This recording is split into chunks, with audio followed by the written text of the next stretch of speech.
Hey everyone, welcome to another episode of Beyond Behaviour podcast. My name is Ariela. I'm your host, and I am so happy that you are here today.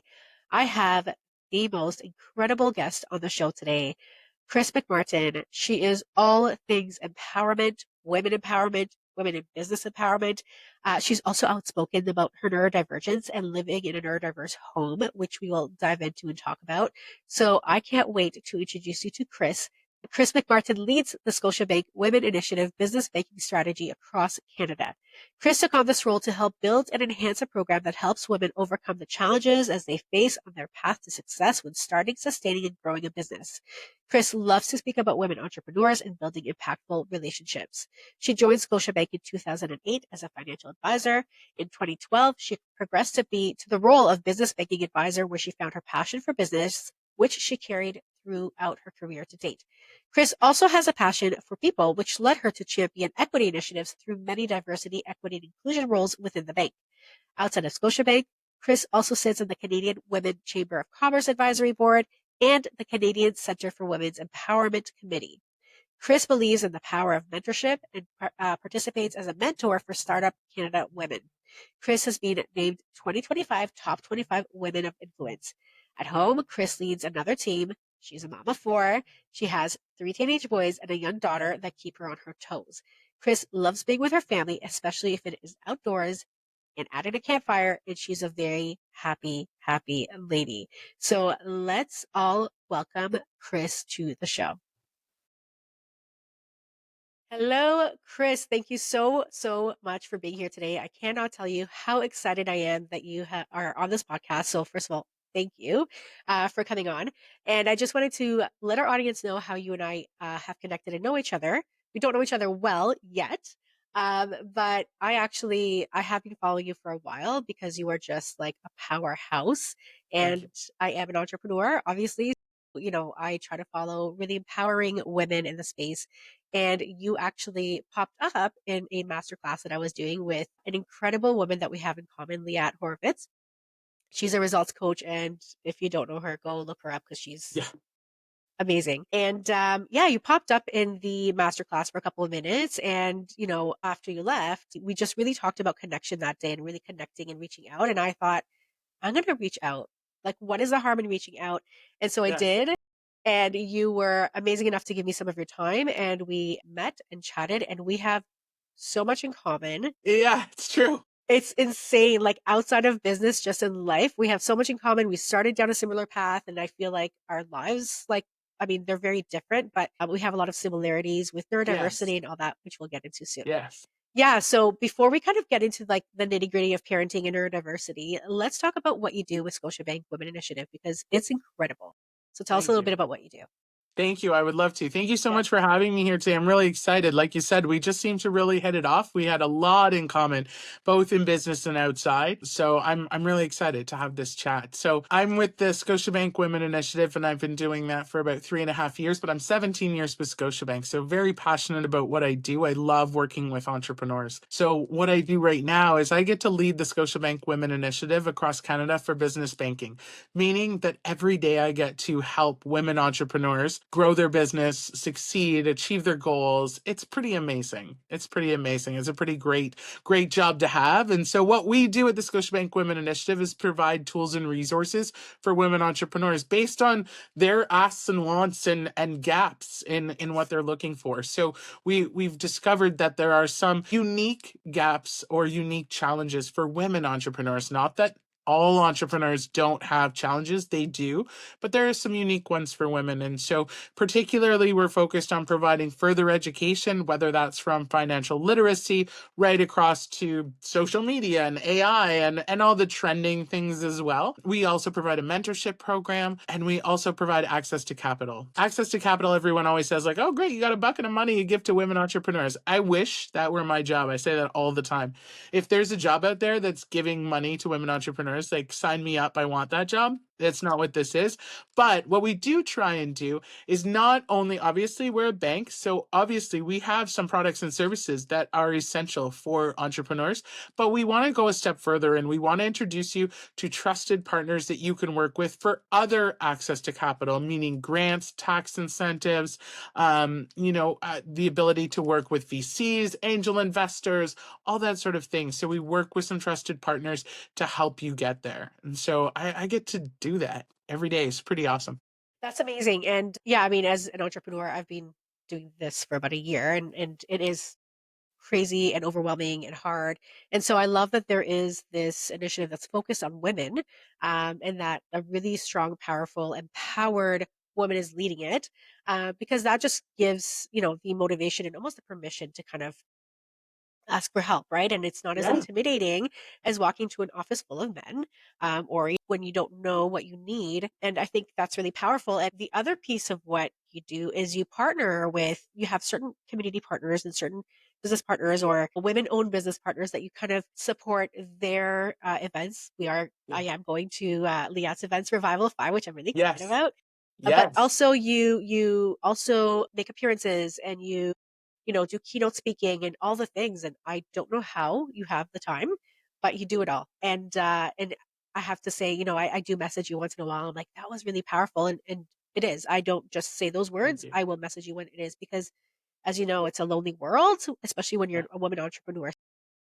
Tell me about why you kind of get up on those stages and why you partner with women businesses and what that brings you. Yeah, absolutely. I mean, it's really easy. It's that vibe, that energy that I don't feel anywhere else. Like there's something about if you've never been, and this goes to everyone, men, women, whatever. If you've never been in a room full of women entrepreneurs, like you should do that. Like I highly Sure. recommend it. Like there's just this vibe, this energy, this electricity of just powerhouse women with incredible ideas, but the support and the Yes. encouragement and the we can all do this together. We've all got each other's support. Like you mentioned, these partners that I get to work with, I get to work with them. Like it is a pleasure to work with the community that we've built because the encouragement and the constant building of connections and building relationships. And when I walk into a room and I see 10 different people that I've met from 10 different spaces all in the same room because now they're all connected, that's a high for me for sure. Yeah, that's beautiful. I'm all about celebrating others, right? And that's the thing about women entrepreneurs. I find that we are there to uplift and support. There isn't that animosity. There isn't that No. jealousy. When I see another woman succeed, even in my space, I don't really care. I love it. I celebrate it. I cheer for it. I will share people's things. There's enough for everybody out there. We're not here to, Absolutely. yeah, we're here to uplift, to empower. To the audience, if you haven't checked out Chris's profile, please do, because again, she doesn't just uplift you as a business woman or business owner, as a woman in general. You talk a lot about showing up as yourself, and I Yeah. can attest to the fact that you show up as yourself. You always talk about, I don't look corporate, and you don't, but you are corporate. And Yeah. like, that's what I think is so badass about you. And that's what I love Thank you. about you is that, Thank you. yeah, like you just, and that's empowered me because I have, spent many years kind of masking and hiding but I am really working hard. I'm always authentic, but I'm Yeah. showing up more authentically. I'm working hard on not really caring as much what people think. And just doing what I know that I'm here to do. So tell me about that. Like, how did you come to a place where you just feel comfortable and safe showing up as your authentic self? Yeah. So the first thing I'll say is that while I understand and I spent a lot of time myself masking in my younger years, but what I'll say is that I used to think like, oh, I shouldn't care what people think. And I don't, for myself, anyways, that's not how it is. It's not that I don't care what people think. It's actually very important to me what people think, but I just changed what was important that they thought. So, like, Right. I don't need them to think that I'm this, quiet, reserved, well put together. That's not what I need them to think. What I want them to think is, Wow, she's super empowering. Oh my goodness, she's so kind. Wow, she's very passionate about the work she does. Wow, I've never seen someone show up like Chris shows up. And so I don't need to mask to do those things or to get them to think those things because that's who I am. And so I can show up and I can be me and I can be, I say all the time I'm a lot, but I'm a lot of awesome. But I'm a lot. I am a little bit louder than most and I don't look corporate, but you won't find very many other corporate individuals who support their company and yell from the rooftops how great their company is as much as I do. So I think that there's, yes, I do care what people think, but I think I was stuck on making them think the wrong things when I was younger. And I think that we have to really get to know ourselves and be more self-aware and start to see our own superpowers in our neurodivergency. I have severe ADHD. It's just the way it is. But that makes me really good at a lot of things. Like I can, do 18 things at once. Not a lot of people can do that. I don't script. I don't script. That stresses a lot of people out. A lot of people are like, how do you get up on stage and keynote for 45 minutes with no notes? I don't need to. I'm actually horrible with notes, to be honest. I tried it once, and it's funny. I'll tell you a quick story. There was a great leader, and she was a very supportive leader. And she said, this is the first time I'm going to get you to present in front of the steer co. It's a big deal. There's lots of leadership. Like, you know what you're doing, but I want you to put together a script. And I'm like, okay. So I did. I built a script. I had speaking notes. I was good to go. And I did it. And she called me afterwards, and she's like, how did that feel? I'm like, awful. And she's like, yeah, it was. She's like, it was bad. Like that was bad. She's like, I don't know what happened. She's like, I've seen you speak 100 times and it's always so good. And I was like, because you made me do speaking notes and follow a script. And so I was so Yes. stressed about what's supposed to be the next word, what's supposed to be the next thing I talk about, what's supposed to be the next thing I say, what do my notes say? Because I don't know what they say. And I just realized that that's just not me. That's just not what my strength is. And so it made me look worse because I tried to do it the way someone else does it. And they might be awesome at it, but I'm not. What I'm awesome at is knowing my stuff and speaking And from the talking about heart. it. Exactly. Yeah. So in my other life, I facilitate crisis prevention intervention training for staff members of the organization that I am working with. And I've been doing this for how old is my son? 11 years. And I cannot follow the stuff that's behind me on the screen. I just speak because this is my expertise. It's my passion. I know it all. And I don't stick to the script. And when I have to teach in partners, it drives my partners crazy because they stick to the script. I can't. So I feel like we're very similar in that way because scripts they don't work. Obviously, you're very open about Yeah. your brain, your way of Yeah. thinking. You are neurodiverse. You said you have severe ADHD, and we were chatting when we last talked about kind of neurodiversity in the workplace and the neurodiversity as a parent, and Yeah. how that empowers and has great things, but really also can impact Yeah. and make things more challenging. Do you want to talk a little bit about that? Yeah, sure, Yeah. sure. So we always say we live in a very spicy household in the sense that I have ADHD. I have one of my sons has diagnosed ADHD. I have another son, probably undiagnosed ADHD. My daughter has ADHD and autism. So, yeah, we operate a little bit differently. And Yep. I think the fact that both children and parent have ADHD, I mean, we just have to do things a little bit differently. So there are parts of our life that have to be super scripted and routine, or else they won't Yes. get done. So they have to be. Yes. And then there are other parts in our life that maybe seem a little more chaotic to those outside of our household.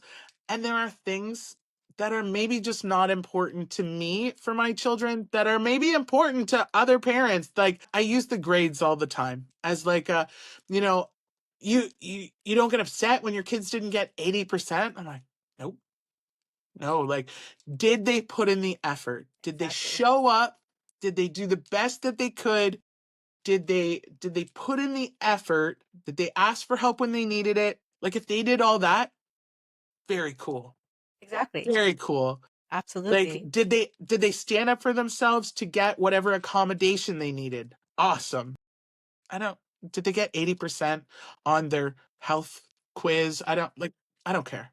I don't care. I'm the exact same. Like I want them to be able to stand up for themselves. I want them to be able to show up and never use it as an excuse. Show up, Yes. ask for what you need. If you went, if you attended the class, if you did the assignments, if you did your version of studying, which is very different from a neurotypical version of studying, but if you tried, then I'm happy. Then I'm good because you did your best. If you did what worked for you, like I've got 3 boys in the trades. Yeah. Amazing. Yeah. Amazing. Yeah. And they do amazing things. They come home and talk about things that they do and things they come up with and things that they fixed just because they knew how. And it blows my mind how their brains work. It's awesome. Well, It's that's the awesome. thing. Just because their brains work differently doesn't mean their brains are bad, right? And that's what I, Oh, tell my son all the time. He's got ADHD and a learning disability. yeah. But for me, it's all about feeling good and confident about yourself, right? And we always talk about your brain is different, but it's not bad. Like he is also extremely bright and he hones his strengths and skills where he can. And then he Yeah. tries as hard as he can where the deficits are. And that's all I Yeah. can ask for, right? Yeah. Exactly. Yeah, and the same at home. You said you have a lot of structures and leniency, so I want to hear more about that because same here. Like we have our definite routines and structures that are kind of the same every single day because otherwise it'll be chaos. Yeah. But I choose my battles till the cows come home. Like, Yeah. certain things just don't matter because it's not worth it, right?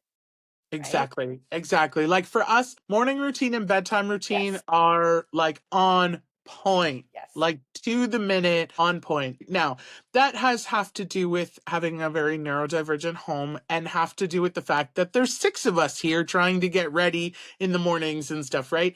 So it's very, everyone has their wake up time. Everyone has their bathroom time. Everyone has their, okay, this is what time you have to get out the door and we have to have breakfast and lunches have to be made and all of that needs to happen. A lot of that has to happen the same way every day or we're all going to forget. We're going to forget to do something. I don't know if anybody else is like this, but I say it all the time. If I miss a step in my morning routine, my morning is gone. Like that's it. That means the rest of the morning's gonna be like, oh, I forgot that because I did that in the wrong order. And I like, it's just my day is, I know what it's gonna look like. And so the routine's important. The Yes. routine's important. And for my daughter who has autism and ADHD, for her, the routine is so dependable. And now she's learning to do it. And so she knows like this is what we need to do next. And this is what's happening next. And there's no like issue with transition. And there's no, because now we've made it so we're not transitioning between tasks. We're doing one thing. We're doing our Yes. morning routine. That's one thing. Exactly. And Exactly. it's just got a pattern, but we're not like, okay, now do this, now do this. No, we're doing our morning routine.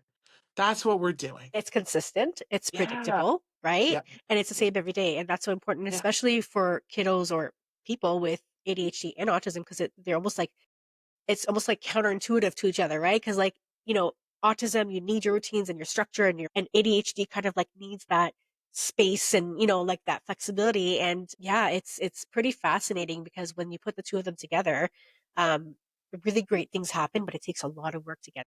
So it's Yeah. really Oh nice yeah. to hear that your daughter is like doing really well with those things because it's hard. It's so Yeah. hard. For me, if it doesn't, I always say if it doesn't go on my phone, it doesn't happen. Like I have reminders galore. Like everything's a Yes. reminder. Yeah. It's funny, a couple of years ago, I don't even remember how long ago now, maybe 3 or 4 years ago, for Mother's Day, my husband got me an Apple Watch. And we discussed this, I'm not like a techie person. And I thought, thanks. But I was like, that's a weird gift. It's honestly the best thing he ever gave to me. Like it's one of the best gifts I ever got. And I don't use any of the fancy stuff. Do you know what's the best thing? Is the fact that I can set 47 reminders and alarms throughout the day. Like I literally set my watch to tell me everything. Like Yeah. tell me in an hour to take the Yes. wash out of the washing machine and put it in Yes. the dryer. I do Or the else I'm same. not gonna do it. As soon as I put it in the washer, that's it. I've forgotten about it now. So I set a reminder in an hour, remind me to go change the laundry. I do a lot of like, I'm a slow cooker queen. I like cooking in the slow cooker for dinner. But let's say there's something I got to put in at 3, at 4, at noon. I set a reminder because I'm not going to do it if I don't set a reminder. If I, again, 4 kids. So if I got to pick up one of the kids at a weird time, like it's not the usual time, I set a reminder, like, don't forget to go pick up kid 1, kid 2, whatever it is. And I don't know what I'd do without it. Like Oh, me it too. literally runs my day. Yeah. And if it's not in my phone or my watch, it's not gonna happen. Yeah, no, same. If my phone doesn't tell me, it does not happen. Same with laundry because you get so focused on something or, you set it and forget it. And that's literally how our brains work. Yeah, so reminders, phone reminders, your watch reminder is my friend. And I have to say, the older I get, the more reminders I need. So I want to know, how has your neurodiversity empowered you and helped you as a parent? I know for me, I get the way that my son's brain works. Like I Yeah. just understand it and I understand him, I think on a level that's different than my husband and my daughter do. Yeah. So I think that applies to me as well. Like I can understand how my kids are thinking. I understand like, ooh, okay, like let's not I'll give you a perfect example. Because I can go back to when I was younger and their age and think like, oh, that would have sent me over the edge. Like Yes. don't do that. And Yes. one of the things that and people don't think about, and they don't think about it not by maliciousness, not by like ill consideration. It's just they don't think about it because to them it would be no big deal. Things like, hey, can I chat with you when you get home from work? That's That's it. a The big rest of one. my day is Yes. destroyed now. Because now you have Because now I'm like, anxiety. what do you want to talk about? Same. What is it? What did I do? Are you mad? Is it something I did wrong? Am I in trouble? And I know that that's going to do that to my son, my one son. If I do that, if I say, hey, I just want to chat with you when you get home from work, immediately he's spinning out of control. Yes.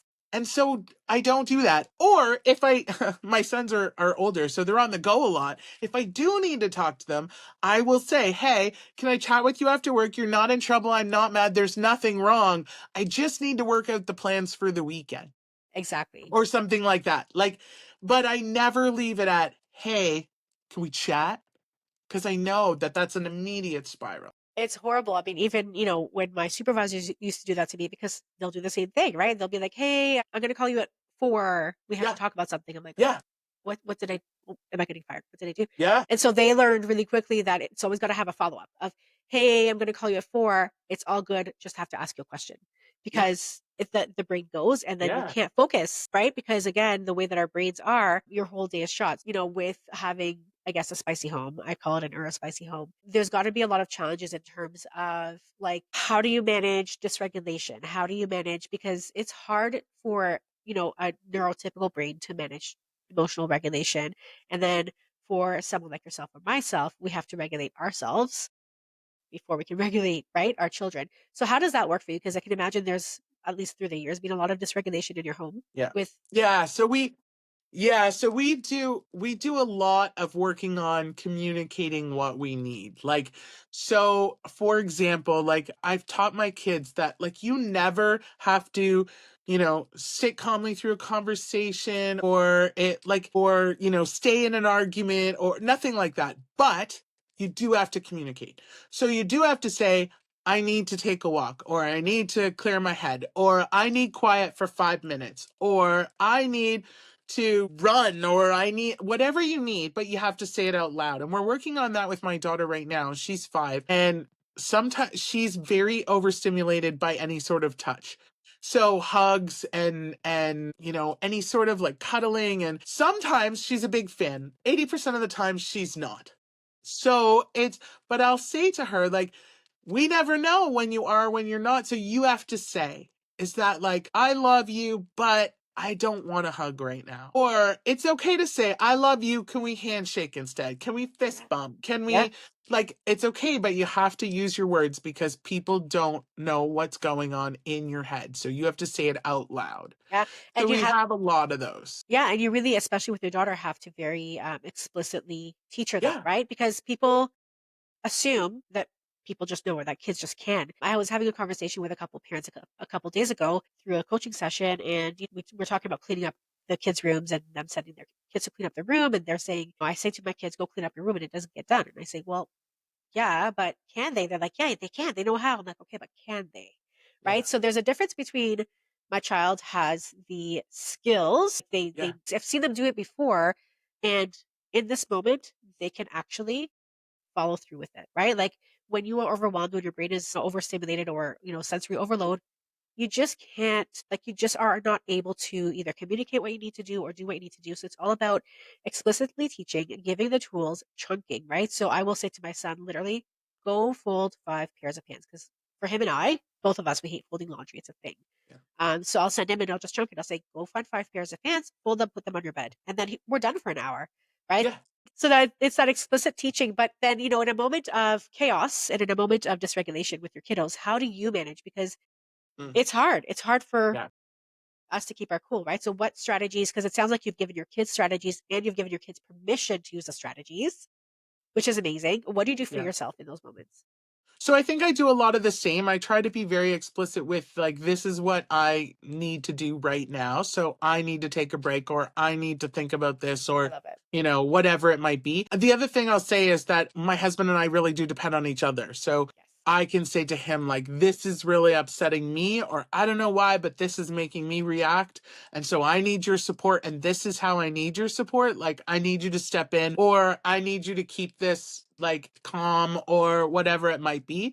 And so I think that that's important. But I think really the key is the communication. I really, sometimes this is an unpopular opinion, but this is just how I feel. I really feel like one of the things I express to my children all the time is that we will never, in our household, we will never use our neurodivergency as an excuse. Yes. So it's not an option to say, like, I plain and simple don't want to deal with this. Nope. Because that's not how life works. Life does not work that you can just ignore what's uncomfortable. So we have to find out how we deal with it, how we get through the uncomfortable things, and then I'm willing to support that way. But the option of I'm just not going to deal with it, or not going to do it, or not, like the option of standing out in the street and screaming our brains out, that's not an option. It's just not an option. But can we do something else that could feel as good as that might feel? Like, let's find it. So I think that the communicating is really important. And I think that for us anyways, we communicate so even earlier than I think most households would, because we have to. So maybe most 5-year-olds aren't sitting down having a conversation about what it feels like to be anxious, or what it feels like to be overstimulated, but we do, because we have to. And I love that you are empowering your kids and giving them the tools. And I don't think it's an unpopular opinion. I think a lot of people don't even recognize that they are using their neurodivergence Mm, or their kids' neurodivergence as an excuse. You do what you preach. You don't just preach at your kids. You're modeling that. You're modeling the advocacy for yourself. You're modeling the use of strategies and breaks and self-regulation. You're modeling communication and you have that expectation of yourself, not just your children. yeah, yeah. Yeah, so that's amazing. Okay, I have a kind of a pivot, but I want to know what would you tell your younger self? Mm. Knowing what you know now, go back, 20, 30, whatever, however many years you want, 10 years, I don't care. What a place where you were unsure, right? Maybe you were like really masking and really uncomfortable with who you were. What would you tell yourself? I think I would tell myself that it's like, you don't have to sit still. You don't have to be quiet. You don't have to, like, it's okay. It's Yeah. okay to be different. It's okay to share your opinion. Your voice is valuable. It's okay. Like, and that people would always tell me, like, oh, you're a lot. And I would be ashamed when they would say that. And now I'm like, I sure am. I sure am. Isn't that awesome? Like, I'm a lot. I'm a lot. I'm a lot of awesome. I'm a lot of weird. I'm a lot of things. But yep, I sure am. And that's okay. And that's Yeah. okay. And that's what got you to where you are, right? Like the fact that you are you and you show up as you is what draws people to you. That's what draws me to you, right? Like you're not just another, you know, woman empowerment. You're you and you are different, but you're so not different, right? Because I feel because you are showing up as yourself and you're like what a lot of women want to be able to do is like, you wear the bright suits and you wear your cool shoes and you wear your hair how you want to wear it and you show up and you do your thing and you do it with pride. And it just like it transcends. And I think that's why you're so successful. And I think that's what's going to Thank you. continue your success. Yeah, no problem. Um, let's kind of finish off with a little advice for parents. So, parents who are struggling with whether they're neurodiverse or not, but when they live in a spicy home, what is the number one, or what are one or two things that you could tell parents to look out for, do, take with them as they go through this journey? Yeah, I think my two biggest pieces of advice would be, number one is celebrate the wins. Like, Yes. take the wins. No matter how small they seem, take the wins. My daughter has a lot of food aversions. And the other day, she asked for a second piece of asparagus. And I was like, Wow. so we have a rule in our house that you don't have to eat everything on your plate. I don't believe in that. But you have to try everything. every time, because taste buds change, and as you get older you may like things that you didn't like before. And so when I make a meal, you have to try it, one tiny teensy little bite, like a grain of rice or whatever it is, but you have to try it. And if you don't like it, you don't got to eat it, but you got to try it every time. And so she had her little tiny bite of asparagus and she ate it and she Wow. asked for another piece. And like, I'm taking the win. I'm taking the win. Yes, Like, that's and so amazing. I think that other parents just take the win. It might seem crazy or ridiculous in another house, but so who cares? Like, celebrate the little stuff, whatever that might look like in your house. And then the other piece of advice I would give is like, don't sweat the stuff that doesn't matter. Don't sweat the stuff that doesn't matter. Actually, that's a piece of advice I had to give to myself. With my first son, I was much more like, oh, you have to have a matching outfit on or people are going to think I don't take care of you, and you have to have, the perfect room and the perfect whatever. Like, if none of that matters. None of that matters. And so now when my daughter's like, I want to wear the purple tights with the tutu skirt and the monster truck t-shirt, I'm like, you look Good on you. amazing. Yeah. Yeah. And, Yeah. and that's her Cool. exploring her. That's your vibe. Yeah, That's cool. exactly. You do you, man. So, and I had to teach myself that. So Yes. that's what I would say. It's like, celebrate the wins, no matter how small they are, and just try not to sweat the stuff that doesn't really matter. We got enough in life to worry about. So, like, if it's not all that important, don't worry about it. Yeah. Choose your battles for sure. That's great advice. Would very much agree. Yeah. So, I mean, other than that, if there's anything coming up for you that you want to share or let us know how to find you online, please do that so that I can also add that in the notes. Yes, yes, absolutely. I'm happy to connect with anyone. You can find me on LinkedIn under Chris McMartin. You can find me on Instagram, Hyperboss. You can add that in the notes. And yeah, I'm always willing to connect. Please check out the Scotiabank Women Initiative. We have our Yes. website. You can check that out if you just Google the Scotiabank Women Initiative, or you can go to scotiabank.com and find the Women Initiative there. And like you said, next up, I'll be at Revival at the end of the month with Liat Horvitz. So I'm really excited about that. That's going to be a fantastic event. And the one last place you can find me is I frequently, almost every issue, write in the I Am Unbreakable magazine, and I'm on that podcast constantly with my Yes. buddy Adrian. So those are the places you can find me, and I'm always willing to connect. Amazing. And the magazine is at Indigo. I am actually going Yes. to be by Indigo tonight in Barrie, which is the area I'm from. So I'm going to hop in and grab an issue. It is in my phone actually for tonight. Yes, that's I amazing. did Take a no longer picture because I for keep me and forgetting. show me. Yes, I'm excited. I will DM you and I'll show you. I'll post the whole thing. Yes, thank you so much, Chris. Thank you I for having can't me. tell you how incredible you are. Oh, thank you. I appreciate that. I I'm, appreciate you doing what you do. I think it's important, and thank you. keep doing it. Don't stop. Well, I won't. And I'm sure we'll connect again in the future. And I'll see you in a couple of weeks Please. at Revival. Thank you so much. Thank you so much, everyone, for tuning in. If this episode at all resonated with you, please share it with a friend, a fellow parent, or anyone that might just need to hear a little bit about empowerment and neurodiversity. And again, find Chris online. I'll add everything in the show notes. Please follow and like the podcast, and we will catch you next time. Thanks. Bye. Thank you.